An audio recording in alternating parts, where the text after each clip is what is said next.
سلام دوستای عزیزم، به ریتم آشپزی خیلی خوش اومدید. ما اینجا طبق روال هر هفته روزهای یک شنبه، سه شنبه و پنج شنبه با پخت انواع غذاها و دسرهای ایرانی و خارجی در خدمتتون هستیم. امروز من قصد دارم یکی از غذای بسیار خوشمزه تبریزی رو آموزش بدم. ایشلی چوچی تبریزی یا همون کوکو سیب زمینی شکمپر. حالا بریم سراغ مواد اولیه. سیب زمینی 4 عدد متوسط، تخم مرغ 3 عدد، گوشت چرخ کرده 100 گرم و همینطور پیاز 1 عدد، گارش 2 عدد خرد شده، فلفل دلمه 1 عدد خرد شده، سیر رنده شده 3 حبه، پودر سفالی 2 قاشق غذاخوری، ربع گوجه فرنگی 2 قاشق غذاخوری، نمک و فلفل سیاه و زردچوبه و ادویه غذایی و آب لیمو به مقدار لازم، کره به مقدار لازم. خب برای تهیه این کوکوی سیب زمینی بسیار خوشمزمون ابتدا 4 تا سیب زمینی داشتیم میذاریم که بپزه، حرارت رو بالا میاریم تا خوب بجوشه و بعد ما حرارت رو پایین میاریم و درب ظرف رو میذاریم تا کاملا مغز پخت بشه. مغز پخت شدن برای این سیب زمینی خیلی ضروریه برای اینکه تو کیفیت کوکو موثره. زمان پختش حدود 1 ساعت طول میکشه و بیشتر نیازی نیست. خب ما حالا برای تهیه مواد گوشتیمون برای اون قسمت شکمپره یا در واقع کوکومون ابتدا یه پیاز داشتیم. من یه مقدارش رو رنده میکنم با رنده بسیار ریز تا بعداً با گوشتم ترکیبش کنم و بقیه این پیاز رو در واقع قرار نگینی خورد کنم و برای بقیه مواد گوشتیم. حالا من ابتدا با گوشت خام اینو ترکیبش میکنم و یه مقداری ورزش میدم با همین قاشق و اجازه میدم تا گوشت من بوی زخمش گرفته بشه و اینو کنار میذارم فعلا و میرم سراغ خورد کردن پیازم. من نقینی خردش میکنم. خب این پیاز باید سرخ بشه و با بقیه موادم با بقیه مواد گوشتیم ترکیب بشه. من داخل یک تابه روغن ریختم. داغ که شد من در واقع این پیاز هامو بهش اضافه میکنم و سرخش میکنم یه مقدار که سرخ بشه، بعد بقیه مواد گوشتیمو قراره که بهش اضافه کنم. خب الان اجازه میدم یه مقداری سرخ بشه و بعد زردچوبه بهش اضافه میکنم. زردچوبه خیلی طعم و عطر خوبی به پیاز میده، رنگش رو هم خیلی فوق‌العاده میکنه. واسه همین ابتدای کار بهش یه مقدار زردچوبه زدم و باز اجازه میدم یه مقدار دیگه سرخ بشه تا بقیه مواد گوشتیمو بهش اضافه بکنم. سرخ کردن پیاز ابتدای کار باعث میشه که بقیه مواد گوشتی طعم خیلی بهتری بگیرن و پیاز سرخ کرده خیلی خوب و مؤثر هستش در ترکیب گوشتی. حالا یه مقدار من گوشتمو همراه پیاز تفت میدم تا رنگ گوشتم همطور که میبینید یه مقداری تغییر کنه و همراه با پیاز یه مقداری سرخ بشه. البته خب معلومه که من بعدا یه مقدار دیگه آبش اضافه میکنم و میذارم که بپزه، ولی همین ابتدای کار سعی میکنم که با پیاز یه مقداری سرخ بشه و عطر و طعم اون پیاز سرخ کرده رو به خودش بگیره. من بعدا بهش فلفل دلمه‌ای داشتم اونو اضافه میکنم و همینطور مواد رو با همدیگه تفت میدم تا عطر و طعم همدیگر رو به خوبی بگیرن و بعد من گارچ رو بهش اضافه میکنم. خب گارچ رو با بقیه مواد یه مقداری تفت میدم.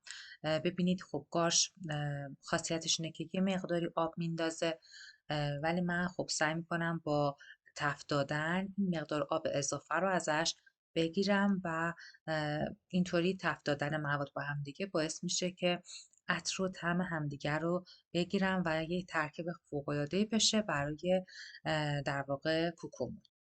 خب الان یه مقداری که تفت دادم، من ادویه‌هاشو بهش اضافه میکنم. فلفل سیاه، نمک بهش اضافه میکنم و همش میزنم تا کل مواد با هم دیگه ترکیب یک نواختی رو داشته باشن. خب الان وقتشه که من یه لیوان آب بهش اضافه بکنم و اجازه بدم یه مقدار دیگه مواد گوشتیم بپزه و بعد من بقیه مواد رو بهش اضافه میکنم. خب بعد از اینکه موادم یه مقدار پخت و آبش کشیده شد، من سیرم رو اضافه میکنم. دقت داشته باشید میتونستید از پودر سیر هم استفاده بکنید.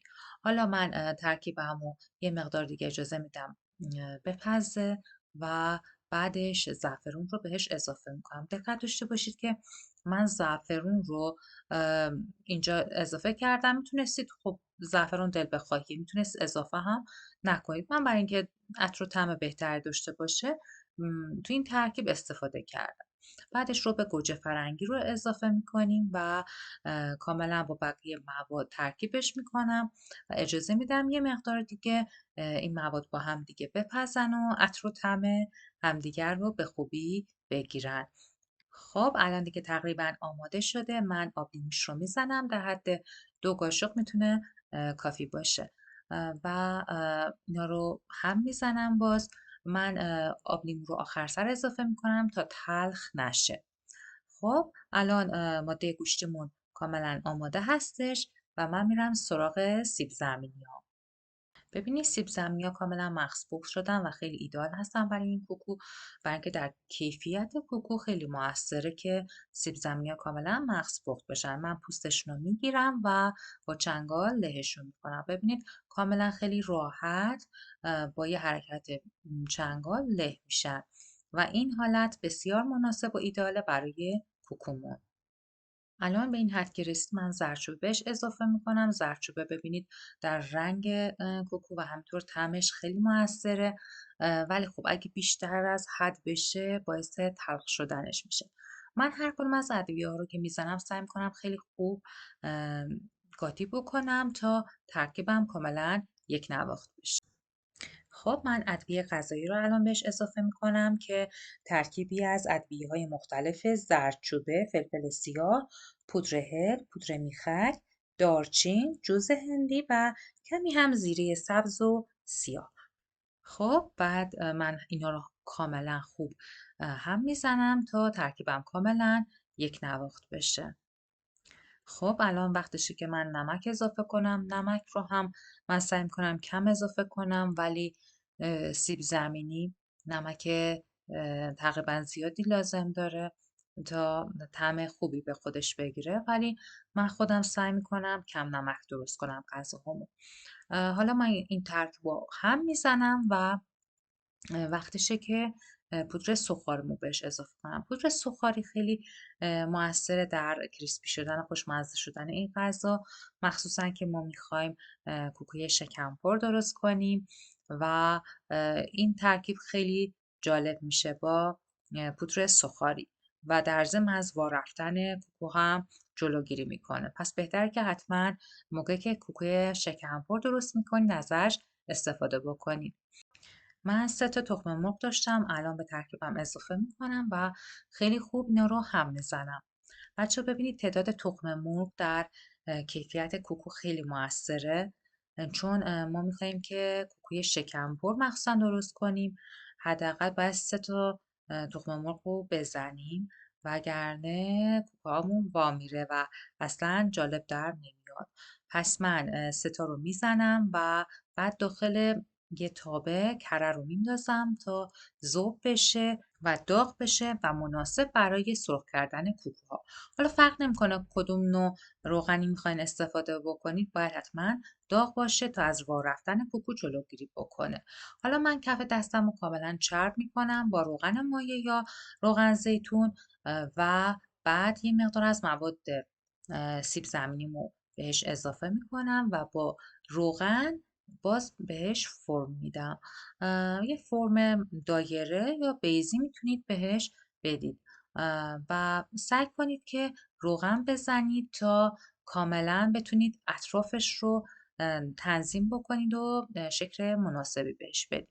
بچه باید برای تهیه کوکو شکمپور یه خورده دقت بیشتری بکنید چون احتمال وا رفتنش خیلی بیشتره و توی انتخاب مواد گوشتیتون هم باید دقت بکنید و همینطور کیفیتش، به خاطر اینکه باید تمام آب این مواد گوشتی کاملا گرفته بشه چون باعث وا رفتن کوکوتون میشه. از اون طرف باید کاملا سعی کنید که مواد گوشتی به هیچ وجه بیرون نزنه و اطرافش رو کاملا با سیب زمینی کاور بکنید چون این مواد اگه بیرون بزنه داخل روغن اینا میسوزه و شکل جالبی در نمیاد.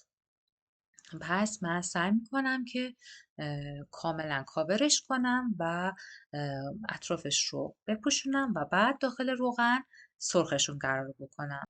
بچه ببینید موقعی که ما میندازیم داخل تابه میتونیم، امکان این هستش که بیایم و اطراف اینو اصلاح بکنیم با همین روغنی که داخل تابمون هست. من اطرافش رو صاف میکنم، گرد میکنم، سعی میکنم اصلاح بکنم. اینجا امکان اصلاح وجود داره. پس من سعی میکنم اطرافش رو کاملا تنظیم بکنم و کوکوهام تقریبا شکل ایدئالی که میخوام، یعنی شکل تقریبا گرد مانندی که میخوام رو به خودش بگیره. خب میرم الان سراغ بقیه موادم. باز به همون ترتیب دستم رو جرد میکنم و یه مقدار از مواد رو میذارم و باز با روغن میام که تنظیمش کنم.